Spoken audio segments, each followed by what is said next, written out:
Hey guys, this is Rob from the AnimeSHUN podcast, and I'm here today to talk about a relationship between two of my favorite shows and movies, and that's My Hero Academia and Star Wars. So clearly, My Hero Academia, one of the biggest animes out there right now, has been influenced a lot by American culture, American pop culture. There's lots of references to Marvel, DC comics, but also Star Wars. So without further ado, I'll get back into this list of some of the influences that I've spotted in My Hero Academia from Star Wars. So influence number one. This is going to seem sort of obvious at first, but once you start looking into it, I think the more you look at it, the more it fits. The heroes and the villains in My Hero Academia are very reflective of the relationship and the conflict between the Sith and the Jedi. Now, like I said, that might seem a little obvious at first, but when you look at how that works in the drama of the show, there's a lot more in common than there is not. And what I mean by that is, so the Jedi and the heroes both have these schools that they've opened up where they identify young, talented people with powers and then bring them in to train them from a young age. And when they get ready to go off into the world, they have an internship period at first, like the Jedi Padawans. And then once they complete that, they go on to become their own fully fledged heroes out there to protect peace and they're around the galaxy or whatever city they protect. Now, the villains also have a very Sith feel to them in that, you know, there's fewer in number. They seem to feel that the heroes or the Jedi are hypocritical, especially Stain when you look at him.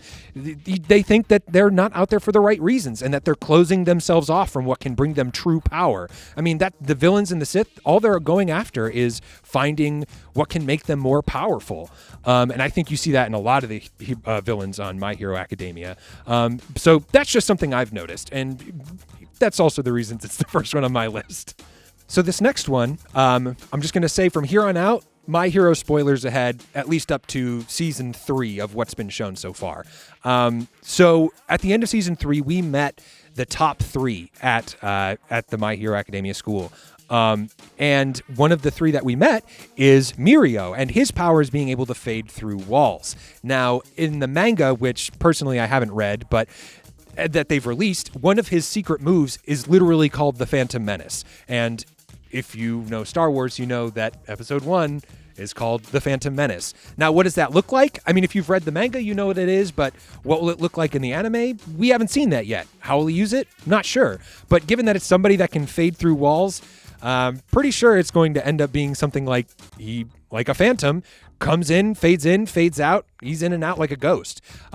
So clearly that was influenced by Star Wars. He literally took the name from episode 1. So another place I've noticed some influence is between the character relationships. Obviously, you have a very much trainer and trainee relationship going on through All Might and Midoriya, which is very similar to what the relationship was between Obi-Wan and Luke, even to the point where All Might sacrificed himself in the end in his fight against his nemesis, All for One, and he did it to save Midoriya, and did so in a way where he pointed to him and said, "You're next." And that's very much what ended up happening with Obi-Wan on the Death Star. He saw that Luke and Han and Leia, the next generation of heroes, if they were going to escape, he needed to sacrifice himself, and made sure that they knew that they were next. And they were. Another relationship that I noticed is very similar is actually the relationship between Todoroki and his father Endeavor. And that, I think, mirrors the relationship between Luke and his father, Darth Vader. You know, both of them have a father with a dark past that they're trying to, learn from and be different from, but the father wants them so desperately to join them on their side, to embrace that darker side. For Todoroki, that means embracing his fire powers, which, since he saw that's what influenced his family and what kind of drives his dad to be this dark kind of monster of a man, he stays away from it until there's some characters like Midoriya that, charge him enough or challenge him enough to use that and go to then touch that dark side, but he's always very reluctant to use it. So for the next influence, it's not even just the relationship, but sometimes the characters on My Hero Academia are straight up takeoffs or riffs on characters from Star Wars. And 2 of them are very big characters on the show.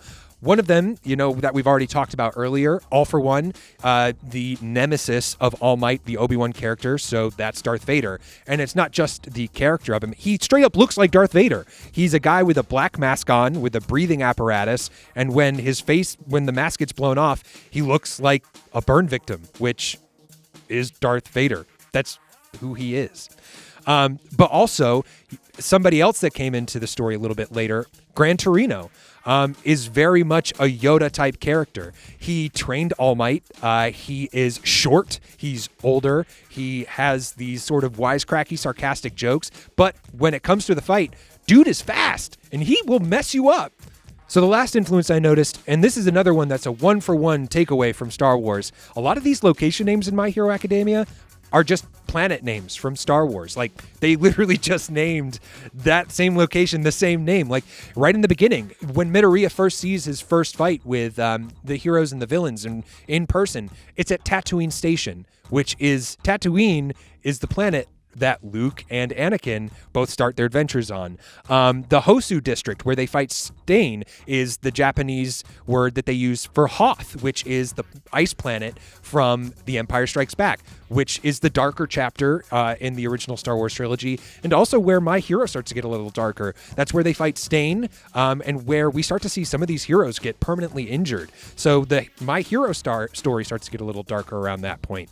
Also, from Empire Strikes Back, there's Dagobah Beach. Dagobah is where Luke goes to train with Yoda, and it's where Midoriya goes to train with All Might. He cleans up the whole beach at the beginning of the series and starts to realize his powers there on Dagobah Beach. But another one that I thought was super cool, and this actually comes into here in the third season, there was the Kamino Ward. And that's where they go when they go to rescue Bakugo, they go to the Kamino Ward. And not only is Bakugo there, but we also find out that's where they've been making these Nomus.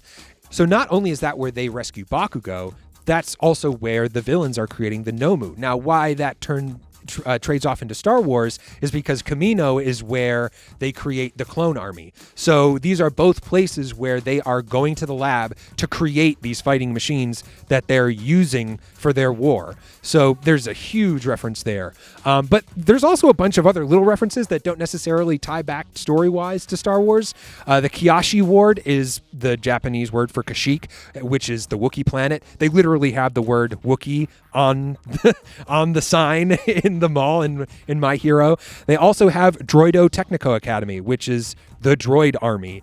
They have Naboo Junior High School. They have the Alderaan Junior High School. And they have the Geonosis Middle School. Like, these are all just straight up one-for-one takeoffs from Star Wars. So clearly there was very heavily Star Wars influence in this show. So those are the influences I noticed, but that doesn't mean I necessarily noticed them all. So if you have some things that you noticed, maybe you noticed something from something else, like Marvel or DC, like I mentioned, or some other nerdy sort of pop culture reference, put them in the comments below. Also, subscribe to our YouTube channel so you can keep getting some videos like this. And of course, check out the AnimeSHUN podcast.